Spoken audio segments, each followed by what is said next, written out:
sleeping in, hanging out with friends, picnics and pools, late nights and fireflies.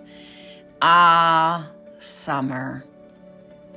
How soon that beautiful bouquet of freedom can wilt into the cacophony of, I'm bored, or I don't know what to do. There's nothing to do.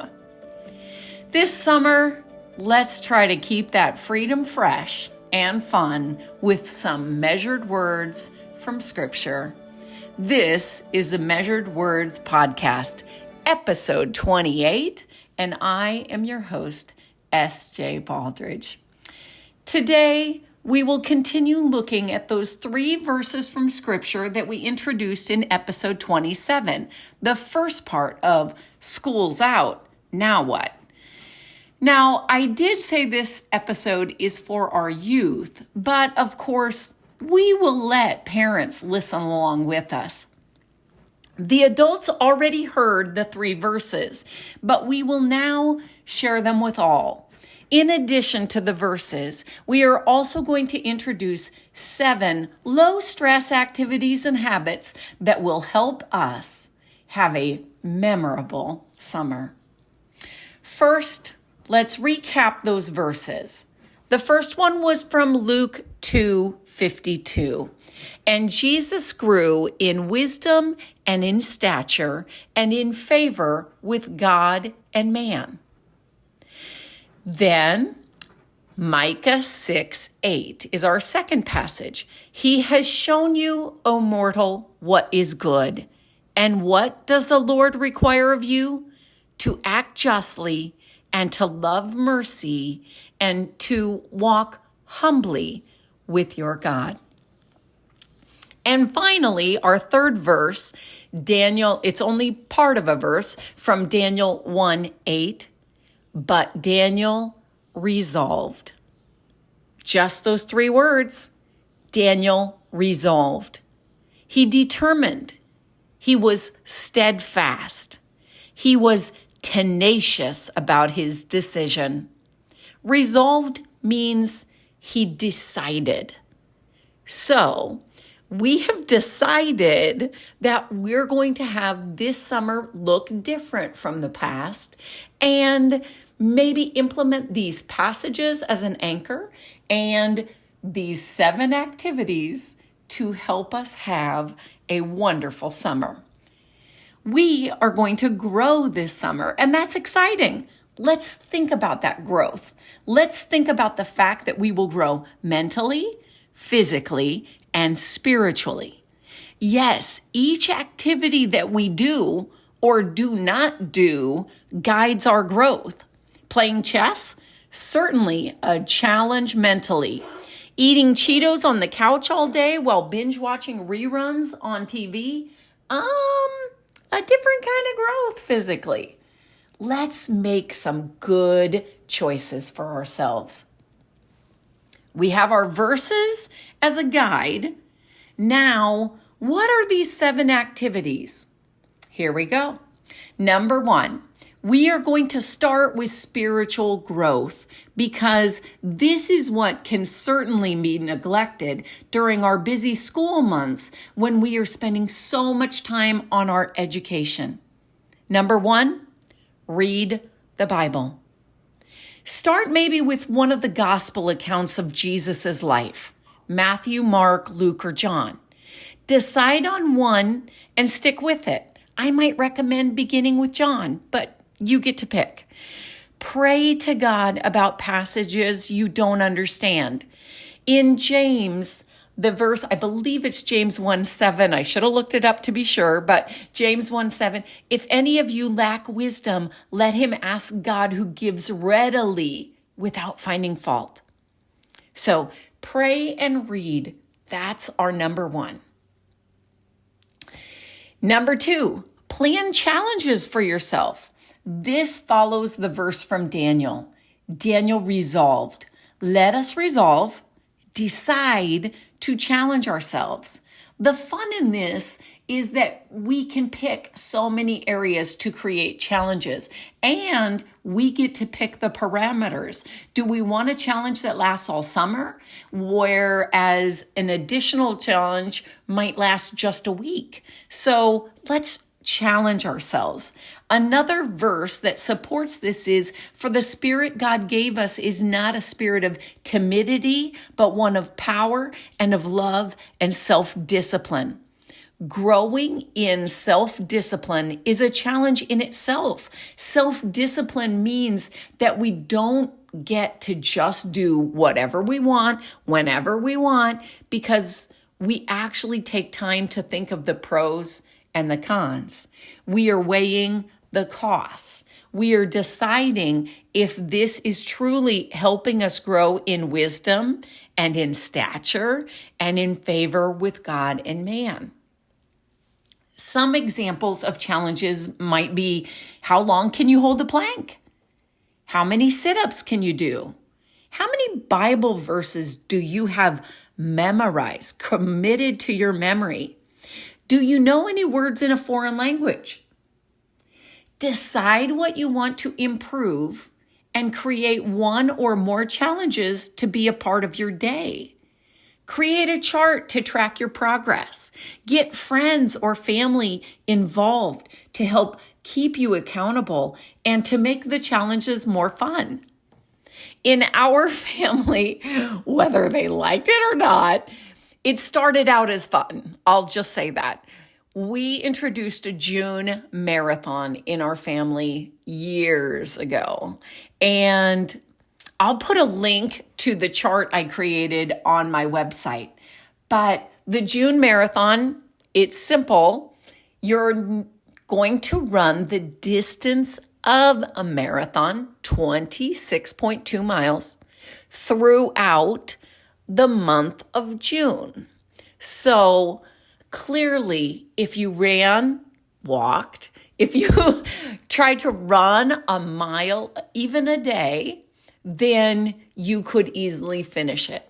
It allows you to have a few days off.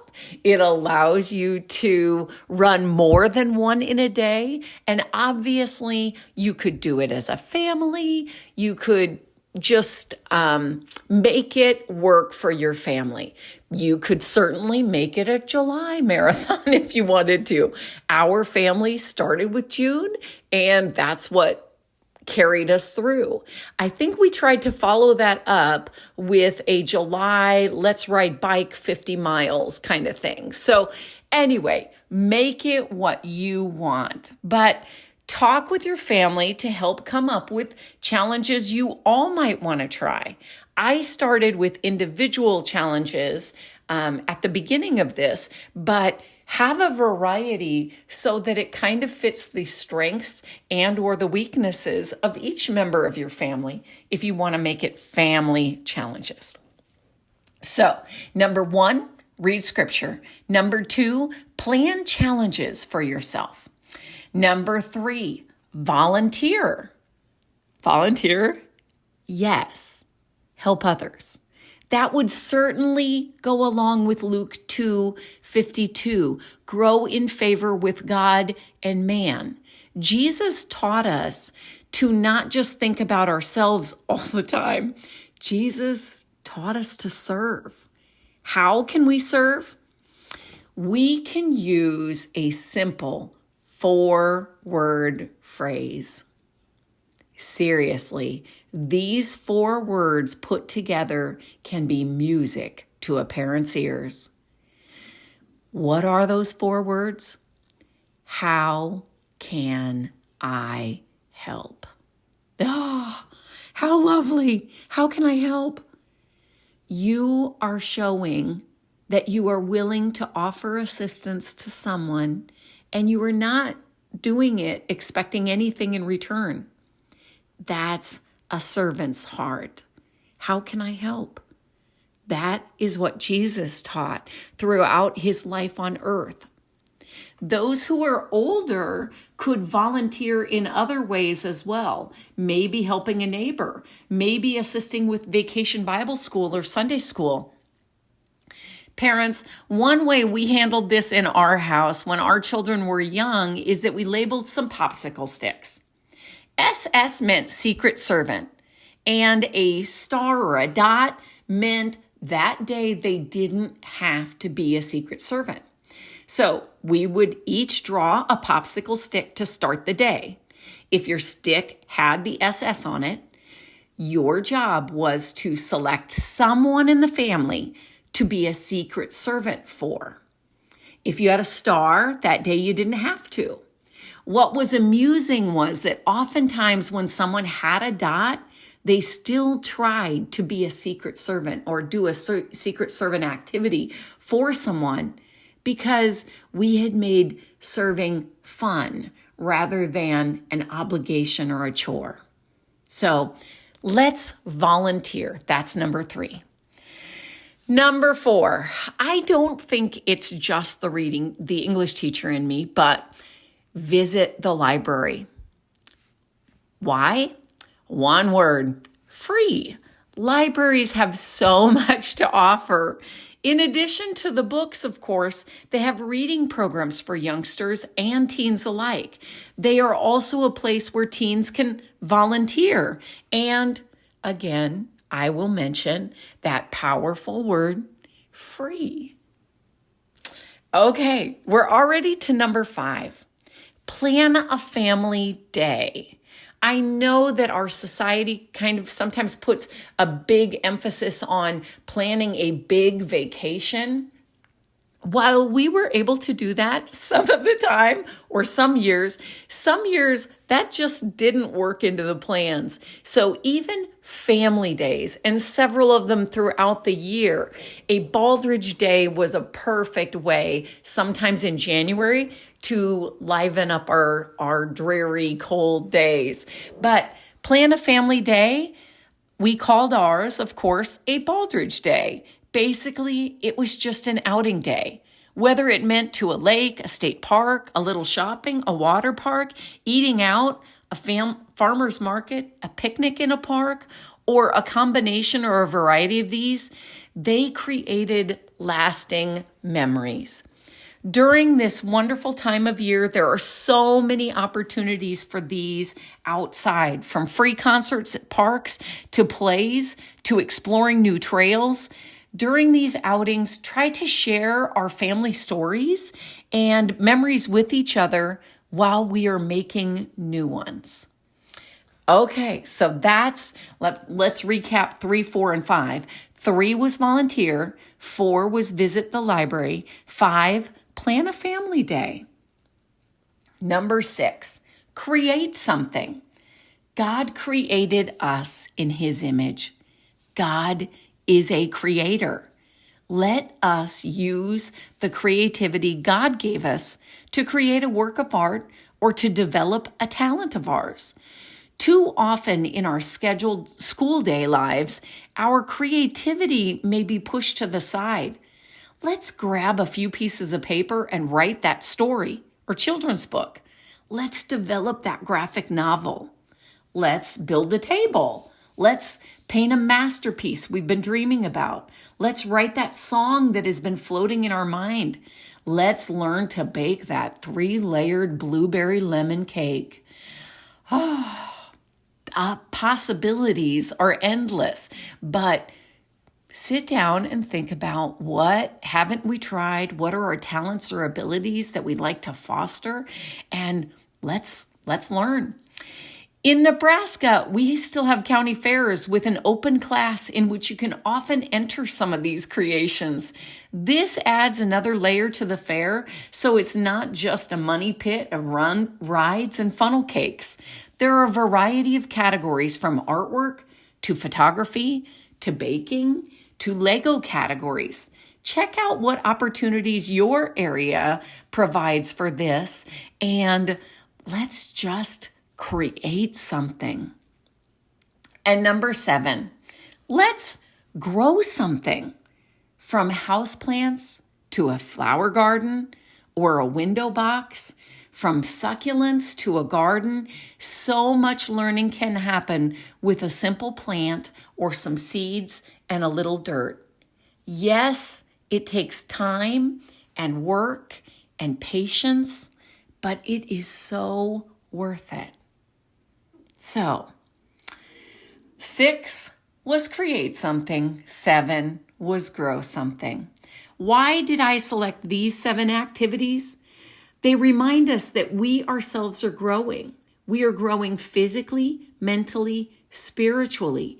And just like in my backyard, I have some vines that we are trying to grow up along a trellis. In order for the vines to not fall away, I need to gently weave them along the trellis so that they follow the support of the trellis as they grow. We need to follow the verse about Jesus' own growth as a child. He grew in wisdom and in stature and in favor with God and man. We need to follow the advice of Daniel to resolve. We want to take ownership of our time this summer, of our talents this summer, and make good choices about developing each of them.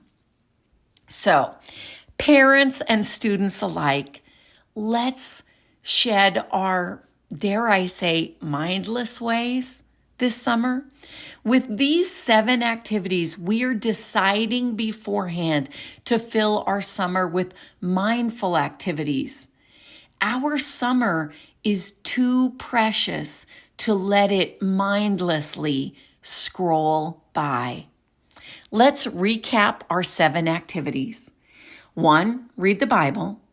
2, develop challenges. 3, volunteer. Number 4, let's visit the library. Number 5, let's schedule some family days throughout our summer. Number 6, let's create something. And number 7, let's grow something.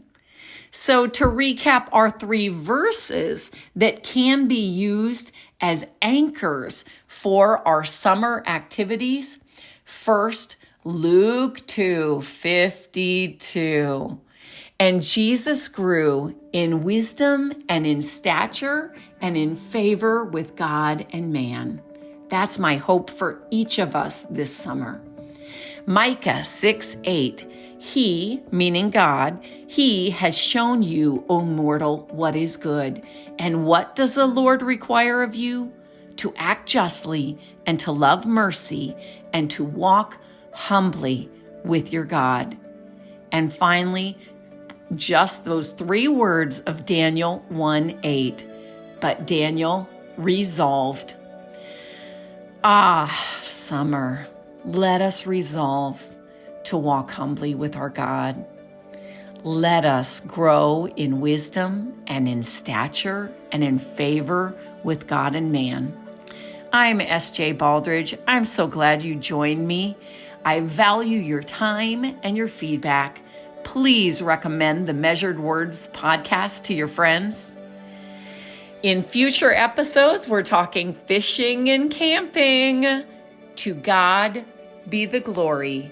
Great things he hath done.